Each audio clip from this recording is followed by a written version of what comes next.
নাই একটা ফুলের মতো শিশু 9 বছর বয়সের বাচ্চা একটা শিশু, তার নামই দিয়েছিল তামান্না, মানে আশা।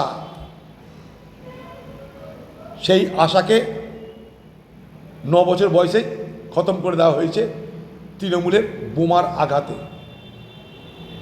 তামান্নার মা তাই প্রতিবাদ করছে, তাই লড়াই করছে, তাই আমরা প্রতিবাদ করেছি, তাদের গ্রামে গিয়ে প্রতিবাদ করেছি, তাদের এলাকায় প্রতিবাদ করেছি।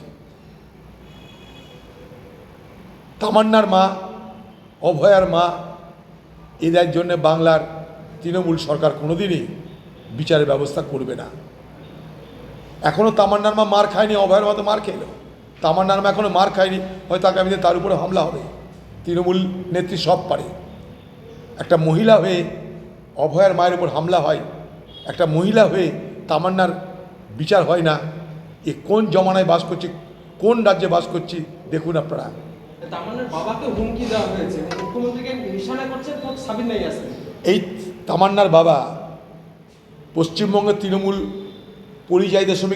পরিযায়ী শ্রমিকদের জন্য এখন চোখের জল ফেলছে।